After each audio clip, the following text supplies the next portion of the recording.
Hello guys, അപ്പോൾ പുതിയൊരു വീഡിയോയിലേക്ക് എല്ലാവർക്കും സ്വാഗതം. ഇന്നത്തെ എൻ്റെ വീഡിയോ എന്താണെന്ന് വെച്ചാൽ, ഞാൻ ഇവിടെ ഇരുന്ന് ഒതുക്കി പറക്കി നിങ്ങളുടെ അടുത്ത് സംസാരിക്കാം. നിങ്ങളത് അവിടെ ഇരുന്ന് കേട്ടാൽ മതി. ഞാൻ ഈ പറയുന്ന കാര്യങ്ങളെയും ചെയ്യുന്ന കാര്യങ്ങളൊക്കെ ആണോ മിനി വ്ളോഗ് എന്ന് പറയണേന്ന് എനിക്ക് അറിഞ്ഞുകൂടാ.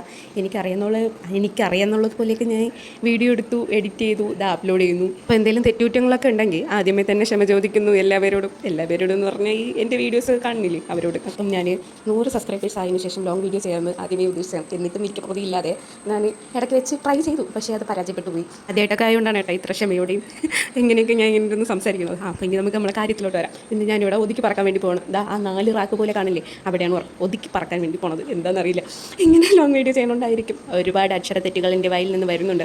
എല്ലാം ശരിയായിക്കൊള്ളുമെന്ന് ഞാൻ വിശ്വസിക്കുന്നു. അപ്പോൾ നമുക്ക് കാര്യത്തിലോട്ട് കടക്കാം. ആദ്യം മേളിലിരുന്ന സാധനങ്ങളെല്ലാം താഴോട്ട് ഇറക്കാൻ നോക്കി. പിന്നെ ഞാൻ വിചാരിച്ചു അടിയിലിരിക്കുന്ന സാധനങ്ങളെല്ലാം ഒതുക്കിയിട്ട് മേളിൽ നിന്ന് സാധനങ്ങൾ താഴോട്ട് ഇറക്കാം. അപ്പോഴാണ് ഞാൻ നോക്കി, ഇപ്പോൾ ഞാൻ ക്രാഫ്റ്റ് ചെയ്യാൻ വേണ്ടിയിട്ട് കുറേ ബിയർ ബോട്ടിലൊക്കെ അവിടെ നിന്നൊക്കെ തപ്പി പിടിച്ചെടുത്ത് വെച്ചിട്ടുണ്ടായിരുന്നു. പിന്നെ ഇടയ്ക്ക് ഞാൻ ഒരു 2 ഗ്രീൻ കളർ കാണിച്ചില്ല, അത് ഞാൻ റോഡിൽ നിന്ന് പറഞ്ഞുകൊണ്ടാണ്. ഈ മാവക്ക എനിക്ക് വീട്ടിൽ പോയിപ്പോഴത്തേക്ക് അവിടെ അമ്മ തന്നിട്ടാണ് കേട്ടോ. തമിഴ്നാട്ടിൽ എന്തോ ഗവൺമെൻറ് പിള്ളേർക്ക് കൊടുക്കണം പൊടിയാണ്, കൊച്ചിന് കലക്കി കൊടുത്തോന്ന് പറഞ്ഞ് തന്നാണ്. ഞാൻ അത് എടുത്തിട്ടില്ലായിരുന്നു. ഈ വീഡിയോയുടെ അവസാനം ആരും വിചാരിക്കില്ലേ എനിക്ക് ഒതുക്കലും പറക്കലൊന്നും ഇല്ല, ഞാൻ എല്ലാം വലിച്ചാരിയിട്ട് ഇങ്ങനെ ചെയ്യണ കുട്ടിയാണെന്നോ അങ്ങനെയൊന്നും. ഞാനെല്ലാം വല്ലപ്പോഴും ഒക്കെ ഒതുക്കി പറക്കി വെക്കാറുണ്ട്. പിന്നെ എല്ലാവരും വലിച്ചാരിയിട്ടുള്ള കാണുമ്പോഴത്തേക്കും പിന്നെ എനിക്ക് ഒതുക്കി വയ്ക്കാനുള്ള മൈൻഡ് സെറ്റ് മൂടൊക്കെ അങ്ങ് പോകും. എന്തിനാണ് വെറുതെ ഞാൻ ഒതുക്കി വയ്ക്കുന്നവരും വലിച്ചാരി തന്നെ ഇടും. അപ്പോൾ ഞാൻ അതിന് കൂടുതൽ വൃത്തിയാക്കാൻ വേണ്ടി പോകില്ല എന്നുള്ള ഒരു മൈൻഡ് സെറ്റിലോട്ട് എത്തും. ഇന്നുവരെ ഞാൻ ഒതുക്കണേനോ പറക്കണേനോ ആരും നല്ല വാക്ക് പറഞ്ഞിട്ടില്ല. അതുകൊണ്ട് ഇനി ആരെന്ത് പറഞ്ഞാലും ഞാൻ അത്ര വലിയ കാര്യമായിട്ട് എടുക്കാനും പോകുന്നില്ല. അങ്ങനെ ഒരുവിധം ഒരു സൈഡൊക്കെ ഒതുക്കി പറഞ്ഞുണ്ട്. എന്തൊക്കെ കിട്ടണുണ്ട്, ഞാൻ ഒതുക്കി പറക്കി വെക്കണുണ്ട്. വേണ്ടാത്തടുത്ത് ദൂരെയല്ല തറയിലോട്ട് ഇട്ടിട്ട് വേണമെന്നുള്ളത് മാത്രം എടുത്ത് ഒതുക്കി പറക്കി വെക്കുന്നുണ്ട്. ആ ഒരു സൈഡ് തീർന്നപ്പോഴത്തേക്ക് ഇപ്പുറത്തെ സൈഡിലോട്ട് വന്നപ്പം അതേപോലെ തന്നെ അടപ്പില്ലാത്ത കുറേ കുപ്പികൾ, അടപ്പുണ്ട് കുപ്പിയില്ല, കുപ്പിയുണ്ട് അടപ്പില്ല എന്നുള്ള രീതിയിലുള്ള കുറച്ച് പാത്രങ്ങൾ സാധനങ്ങളെല്ലാം കിട്ടുന്നുണ്ട്. ഫുഡൊക്കെ ഉണ്ടാക്കി തീർന്നപ്പോൾ തന്നെ ഒരു നേരമായി കേട്ടോ. എനിക്ക് തോന്നുന്നു ഈ ജോലി തുടങ്ങിയപ്പോൾ 12 മണി എന്തോ ആയി. അപ്പോഴേ തന്നെയാണ് ഞാൻ ഫുഡൊക്കെ ഉണ്ടാക്കി തീർന്നത്. എന്ന് വെച്ചാൽ ഗ്യാസ് ഇല്ലാത്തതുകൊണ്ട് ഇപ്പോൾ വളരെയധികം കഷ്ടത്തിലാണ്. ഞാൻ വീട്ടിൽ പോയിട്ട് അന്ന് തൊട്ടേ ഞാൻ വിചാരിച്ചുകൊണ്ടിരിക്കുകയാണ് അടുക്കളയൊക്കെ ഒന്ന് കഴുകി ഇറക്കി, അതായത് ഈ ചെമ്മരി സ്ലാബിൻ്റെ സൈഡ് അവിടെയൊക്കെ തേച്ച് വൃത്തിയാക്കണം, ഒതുക്കണം. പ്രത്യേകിച്ച് ഈ 4 അറയും ഒതുക്കണം. ഈ മേഖലത്തെ 2 അറ ഇന്ന് ഒതുക്കാൻ എന്നെക്കൊണ്ട് പറ്റില്ല.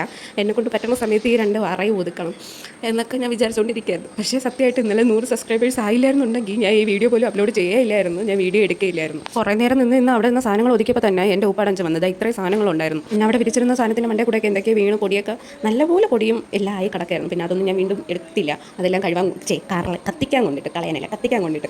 പിന്നെ നോക്കിയപ്പോഴാണ് അങ്ങനത്തെ മൂലയിൽ 4 മുട്ട പല്ലിമുട്ടയിൽ അത് കിടക്കണതുണ്ടത്. അതിനിങ്ങനെ തൊട്ട് പോലും ഇല്ല. പിന്നെ അതിനുശേഷം അവിടെയൊക്കെ പൊടിയൊക്കെ അടിച്ച് വരാൻ വേണ്ടിയിട്ട് ചെറിയ മറ്റേ പെയിൻ്റ് അടിക്കുന്ന ബ്രഷില്ലേ, ആ ബ്രഷൊക്കെ എടുത്തുകൊണ്ടൊന്ന് തൂത്താരി അത് പൊടിയൊക്കെ ഞാൻ എടുത്ത് ഇത്രയും ചെയ്തു വന്നപ്പോഴത്തേക്കും ദാഹിച്ചെൻ്റെ ഉപ്പടഞ്ച് വന്നു കേട്ടോ. പിന്നെ പോയി ഒരു കപ്പ് വെള്ളം എടുത്ത് കുടിച്ചിട്ട് അടുത്ത റെസ്റ്റ് എടുക്കാനൊന്നും ഞാൻ ഇരുന്നില്ല. ഈ പണി പെട്ടെന്ന് തീർക്കണം, ലുട്ടുകൂട്ട് ഉറങ്ങി എണീക്ക് മുമ്പേ ഈ ജോലി അങ്ങ് തീർക്കണം. പിന്നെ അടുത്ത് അവിടെ വിരിക്കാൻ വേണ്ടിയിട്ട് പോയി 2 കഷ്ണം ബേസ് ബോർഡൊക്കെ വെട്ടി മുറിച്ചെടുത്തോണ്ടെന്ന് അവിടെ വിരിച്ചിട്ട് അതിൽ ഒരു മുട്ട മാത്രം പൊട്ടിയില്ല. അതിന് പിന്നെ അങ്ങോട്ട് തള്ളി നീക്കി വെച്ചിട്ട് ബാക്കി സാധനങ്ങളൊക്കെ അടിക്കി പറക്കി അങ്ങ് എടുത്ത് വെച്ച്. ഇതിന് എത്ര ദിവസം കിടക്കും ദൈവത്തിന് മാത്രം അറിയാം. എല്ലാം ഒതുക്കി വന്നപ്പോഴത്തേക്കും അതിൻ്റെ അകത്തുനിന്ന് പുറത്തോട്ടെടുത്ത സാധനങ്ങളെക്കാട്ടിലും പകുതി എത്തുവാണ് അകത്തുള്ളത് കേട്ടോ. അപ്പോൾ വീഡിയോ ഇഷ്ടപ്പെടുമോ ഇല്ലെന്നൊന്നും എനിക്ക് അറിഞ്ഞൂടാ. ഇഷ്ടപ്പെട്ടാലും പറ്റില്ലെങ്കിൽ കാണുന്നവർ ലൈക്ക് ചെയ്യുക, കമൻറ്റ് ചെയ്യുക, സബ്സ്ക്രൈബ് ചെയ്യുക. ഇനിയും നിങ്ങളെ സപ്പോർട്ടൊക്കെ ഞാൻ പ്രതീക്ഷിക്കാൻ കേട്ടോ. ഷെയർ കൂടെ ചെയ്യണം എല്ലാവരും. ഇനി ഈ വീഡിയോ ആരെങ്കിലും കാണുമോ എന്നുള്ള ടെൻഷനായിരിക്കും എനിക്ക്. എന്ന് പറഞ്ഞാൽ ഷോർട്സ് തന്നെ ഞാൻ ഇടുമ്പോഴത്തേക്കും അത്ര ആളൊന്നും കാണില്ല. ഒരു 1500 1000 അത് തന്നെ എനിക്ക് വലിയ കാര്യം. അപ്പോൾ ഇതിൽ കൂടുതൽ എനിക്കൊന്നും പറയാനില്ല കേട്ടോ. സന്തോഷം മാത്രമേ ഉള്ളൂ. ഇനിയും സപ്പോർട്ട് ചെയ്യാമെന്ന് ഞാൻ വീണ്ടും പറയാണ്. അങ്ങനെയെല്ലാം ഒതുക്കി പറയ്ക്കാതിൻ്റെ അവസാനമാണിത്. ഇനി എത്ര ദിവസത്തേക്കെന്ന് അറിഞ്ഞൂടാ. അപ്പോൾ കിടക്കണവരെ കിടക്കട്ടെ. എന്തായാലും ഇന്നത്തെ വീഡിയോ ഇത്രയേ ഉള്ളൂ. ബൈ.